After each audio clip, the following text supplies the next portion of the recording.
Hey everyone, what's going on? Greg here again from Team Blast. I want to go over 9 tips that you guys can consider to implement on your Google business profile and also your website to improve your visibility for your keywords, hopefully drive more website clicks and get more phone calls for potential customers for your business. So I recommend Local Falcon. It's the tool that I use for all of my local SEO clients, and I also track my performance for TM Blast. So within this video, I'm going to go in between TM Blast examples and then also some theory examples as well for some potential niches that you might be in. So the keyword here is SEO. I'm tracking this in a 13 by 13 grid and 30-mile radius. I have the highest share of local voice in this 30-mile radius. It's important for me to track this because if I want to see how visible I am or for my clients, I have to track it. And every time I track it within Local Falcon, it will show me all the top competitors who are also going after that same keyword. There's a ton of digital marketing companies in where I am in New York. I'm sure it's the same case also for your business. So if you're an HVAC or a plumber or a dentist or a doctor, you probably have 50, 60, or even 100 different competitors all competing for that same radius. So that's why I really like this tool, because also it will show me things like this. When my share of local voice drops and different competitors are taking some share away from me, I might notice less phone calls and less leads per month. It's probably because I lost some rankings. Therefore, I need to rebound the rankings and get more leads. It's the same way it works for my clients too. So here is the map all the way down here. And I'm going to click on the comparative report just so you guys can see exactly how my business does and also the competitors as well, just to kind of give you an idea of how this might look for your business. Again, if you're a plumber or a roofing contractor or anything else like that. So here's my map over here. This is where my business is located. So basically right in the center of the map. If I click on any other listing over here, I can see how the map will change for them. If I click on this listing over here, these are all of the SEO companies that are competing with me, again, in the same 30-mile radius for the keyword SEO. In fact, there's a total of, if I scroll all the way down here, almost 300 listings. So you get an idea of like how competitive this particular field is. And the same thing also with my clients too. So, I have plumbing clients. I have locksmiths. I have doctors. There's so much competition. So, but as an SEO myself, I run to the same competition level with just how many businesses there are. So I'm very acutely aware of the competition, and I think it's important for your business also to be aware of who is actually ranking for your target keywords. So my first tip is really simple: run the local Falcon scans, get that baseline metric. It's going to be important to understand exactly how you're ranking. All right. Number 2, I'm going to just open up my listing over here just so you guys can see this. I always recommend to get a physical business address. So I have one. It's in the city of Ballston Spa. It's actually the city that's right next to me in Saratoga Springs. And I like it for a few reasons. One, having a physical address really gives more credibility for my business. So if you're running out of your home, I believe that it's a couple of things. One, it won't help you with the rankings because a physical address can really pinpoint exactly on the map of where your business, where its service is. But also when people click on directions over here, I think that's a ranking signal that Google looks at. If you don't have your address shown, because again, if you're working out of your home, you don't get that click data. Therefore, I think your rankings don't do as well. But also, I really think from like a credibility standpoint, if I was going to hire, like hypothetically, if I'm going to hire a basement contractor, and it's like a big project, it could be like, 20, 30, $40,000, seeing somebody who's kind of doing this on the side, who might be working out of a home compared to like a contractor that has like an established presence that's been there for a while, the bias of me might lean toward the established business because, they've been around for a while. They have more, probably reviews. It seems more credible compared to the person that might be doing this on the side. That's just my bias, but I also seem to see with all my clients that I onboard. Anytime I see a service area business, I always encourage to get a physical address. It will help with your rankings. It's a big, I believe, a ranking signal for Google Maps. Also, you can then get on Apple Maps as well. But if you're looking for the biggest opportunity to get better rankings, get a business location that has a physical sign outside. It's going to make a difference. I strongly believe so. I always recommend that, to get a physical address. It's an investment, but so is Google Ads or even local SEO. Next, so just stemming off from the address. So if you click on Edit Profile over here, if you scroll all the way down, you have these service areas. So I just recently onboarded a client that's in Boston, Massachusetts. They're actually in an area that I know of because I used to live in the city for a handful of years. And when I'm adding service areas, I always notice this when I onboard different clients, that some might only list off one or two. They'll say like, I do Boston, Massachusetts as the example. But I know for me, if you're in Boston, there's so many neighborhoods that are, part of Boston that you probably, let's say if you're like a food delivery, let's say if you're like a catering company, you're like, oh yeah, we go to Rosendale, we go to Dorchester, we go to Charlestown, we go to Alston, we go to Back Bay, we go to the North End. Like it makes sense that you do all those things, but you got to list them off directly into your Google My Business account. So, if you say, hey, we only service, if you're like in a more populated, area than where I am right now, you might say, okay, we only do like a 2 or 3 mile radius. So if you do that, niche down, talk about all those specific service areas that you provide your business. It's a small ranking factor, but also again, it builds more credibility to users. Because if you say, I just do Boston, that's kind of vague. You get into the neighborhoods now, it's very clear that these are the areas you service. So you have up to 20.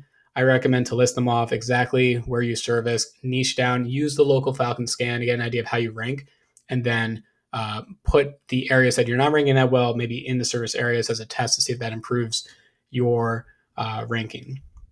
Next, I want to talk about reviews. So over here, I have 34 Google reviews. I actually just got one recently, which is great. And then the big thing with the reviews is that you want to respond to the reviews. So there are clients that I've onboarded that is kind of hit or miss. Some will respond, some won't. You want to respond as a business owner, even if it's, it could be months ago, it could even be a year ago since since the review came in, just still respond and respond with more than simply just, the word thanks. So for example, I specifically put an hourly SEO service in my review. That's somebody that reached out to me. I wanted to include that in my review because it's a keyword, but it also gives a little bit more information too for potential new customers as well. So with reviews, obviously, getting good reviews helps, but I think dwell time is important. I think users are seeing kind of what others have to say about, my particular service that might lead to more potential sales. One more thing too, I wanted to show you. I'll just do this search live with you guys. If you search for TM Blast reviews, and I'm seeing this now for a lot of my other clients, there's an answer box at the top. It's from a third-party site that I always recommend, trustindex.io. So that's already right there. I'll click into it so you can see this exactly.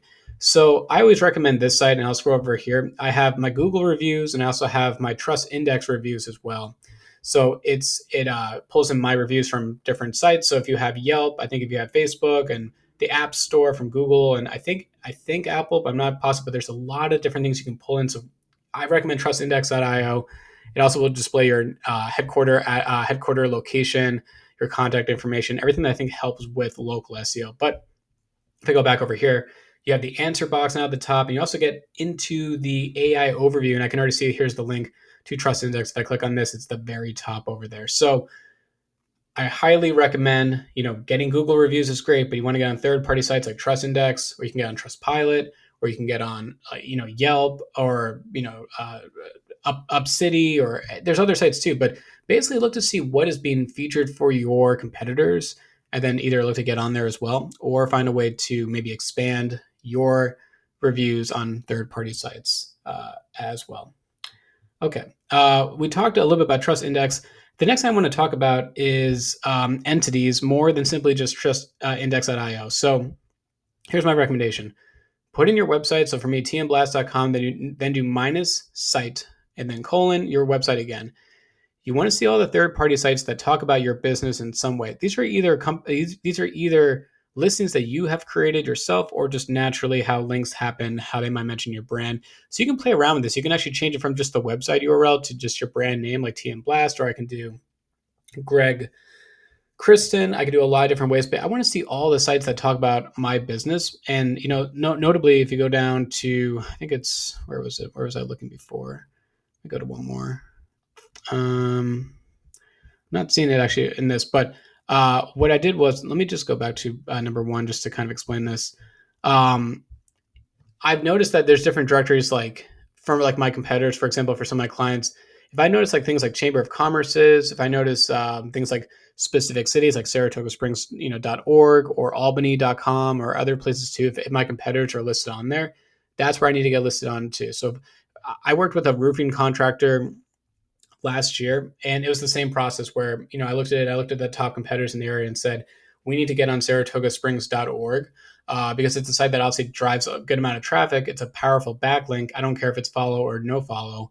But the best part about it is that they offered additional marketing as well. So you could pay for direct mailers. You could pay for an email blast. You can pay for a newsletter mention. These are just ways that now you're talking to your audience that you already want to service. I think you can do great deals. Say like, hey, first time users use code, and you can say like Chamber of Commerce or something like that. So then you can track it too and say, okay, like I spent $300 for this one time email blast and I got a couple leads from there. I might want to do that now in the future. Again, it's a great way to do, additional marketing, but such a powerful way to build entities. I think that is more important now than ever, especially with AI. Let's go back into the TM Blast section over here. So if I go over down here on the very bottom, you have this update section over here. Now, updates are important because these are things that are going on with your business. It's actually a nice visual for users to see, but you can also make call to actions too. So what I recommend for my clients is if I click on add update, you can do things like book, order online, buy, learn more, sign up, and call now.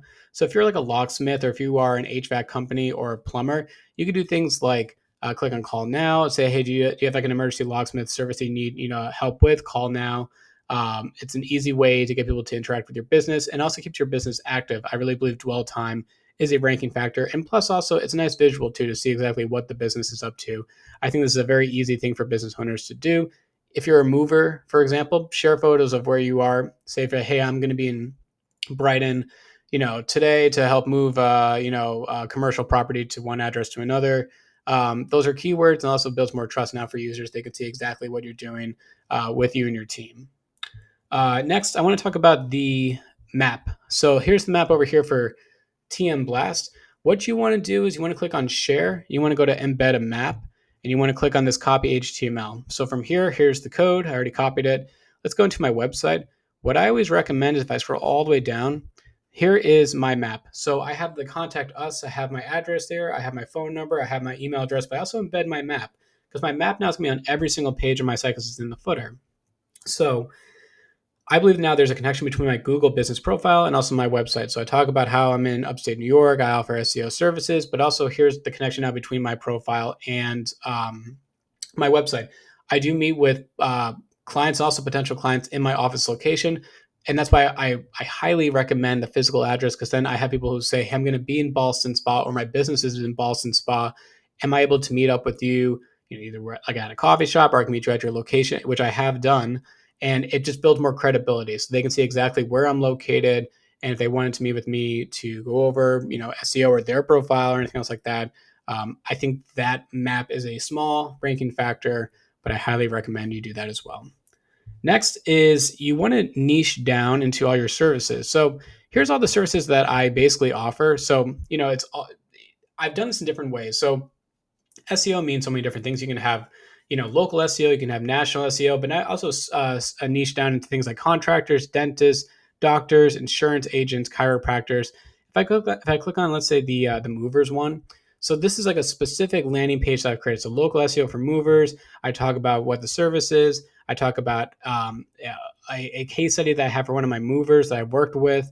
And I talk a little bit more about what local SEO for movers actually looks like. So I recommend the same type of thing for my local SEO clients. So, for example, if you're a plumber and you say, hey, like you have like a plumbing services landing page on your site, niche down. So have things like, okay, do you do toilet repair? Do you do shower repair? Do you do faucet repair? Emergency plumbing services might be different than just regular. These are all landing pages you want to create, because when you create those landing pages, then you can go back into your Google My Business profile and create like a product showcase and then link out to all these individual pages on your site. So really easy way to take advantage of that. Plus also you can really optimize now these pages for those specific terms. So when people are searching for, whether they're on Google, Bing, ChatGPT, etc., they're searching for, hey, I have a shower plumbing emergency. Maybe it just, I don't know, maybe it just like broke and it's just shooting water everywhere. Now you need to call somebody who can specifically handle showers. You have a dedicated landing page about that. That will help you rank a little bit better. All right, last but not least, let's talk about, now this is a paid tool. Technically, SEMrush is free, I think for like 1 or 2 searches a day, but I pay for this. It costs, I think, $2,000 a year because I have, for my clients I track. But let's look at the example for HVAC repair. So let's pretend again like you're an HVAC company and you're like, what can I do to improve my SEO? Put the keyword in here like HVAC repair, And then let's look at all these keyword variations. So I'm not going to look at the questions yet. I'm going to look at just simply just the keyword variations. I'm trying to get an idea of maybe what I can expand into. So what you can do is notice how HVAC repair is 60,500 monthly searches. Now this is the entire United States, so obviously this is not localized, but this is what's really important. I personally would have an HVAC repair landing page. I would have an emergency HVAC repair page. I would have a commercial HVAC repair page. And I would keep going down over here. And, you might want to have, let's look for one more. How about,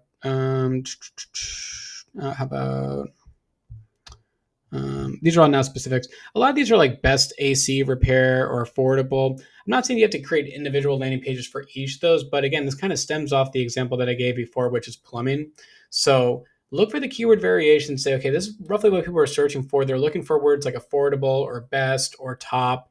And I might want to use those on my website. So I might have it as my title tag. I might have it as my H1 tag or H2. I might have it as like a service on my Google business profile and say like, best, HVAC repair San Diego. If I was in San Diego, and then I would have one say best emergency HVAC repair San Diego, everything like that. You can also take it a step further. I'm not going to do this in this video, but you can put in different competitors into SEMrush as well. So if you're like, oh man, this one competitor is always ranking for all these keywords, you can put them into SEMrush and get an idea of the keywords that they rank for. This is a great way also for your SEO person as well to keep adding to your keyword universe, because it's very easy at times to get kind of complacent and be like, okay, like I'm ranking okay for the term HVAC. So you might kind of just, sort of sit back. Whereas instead, if you're proactive, you can say, okay, well, that's great. We're ranking, better for HVAC. Let's go after more of these terms like emergency, for example. Maybe we don't really rank well for that. That's a new category for us. Even though we do emergency, we're not ranking very well, but I can see within SEMrush, people are searching for that. But anyway, that's really the report. I'll go back into the main thing over here. Let me just click on this so you can see everything that I'm recommending is ways to really improve their share of local voice. And just so we're all aware of what share of local voice is, let me go back to over here. How about we search for the term, HVAC Albany, for example. This is the share of local voice. It's these three over here that pop up. This is the map pack that shows up on page one. This is what you want to improve your share of local voice. So when I go back into this over here, all the green dots represent how I'm ranking on page one, either dots 1, 2, and 3. That means I'm on page 1 of Google for that listing, for that keyword. Everything that I kind of recommend in this video, if you make the changes, keep running the local Falcon scans and see if you're improving your share of local voice. It's not going to be immediate. So the big thing to understand is that just because you say, okay, I embedded my Google My Business map into my footer, that didn't do anything. It's more about like the continuous effort to keep working. Because if it was that easy just to make one change and then you had like a 20% increase, like everyone would be doing it, and then it would just be chaos the whole time. So it's a lot of work that goes into it. But these tips, they're proactive, they're ongoing. They're usually gaps between what you and your competitors are already doing. So you might even get a ranking benefit by just doing one of these. But I recommend checking out all 9. Anyway, that's the video. I hope this video maybe sparks some ideas of what you guys can do to rank better for your keywords and for your business. Let me know if you have any questions, and as always, have a good rest of your day.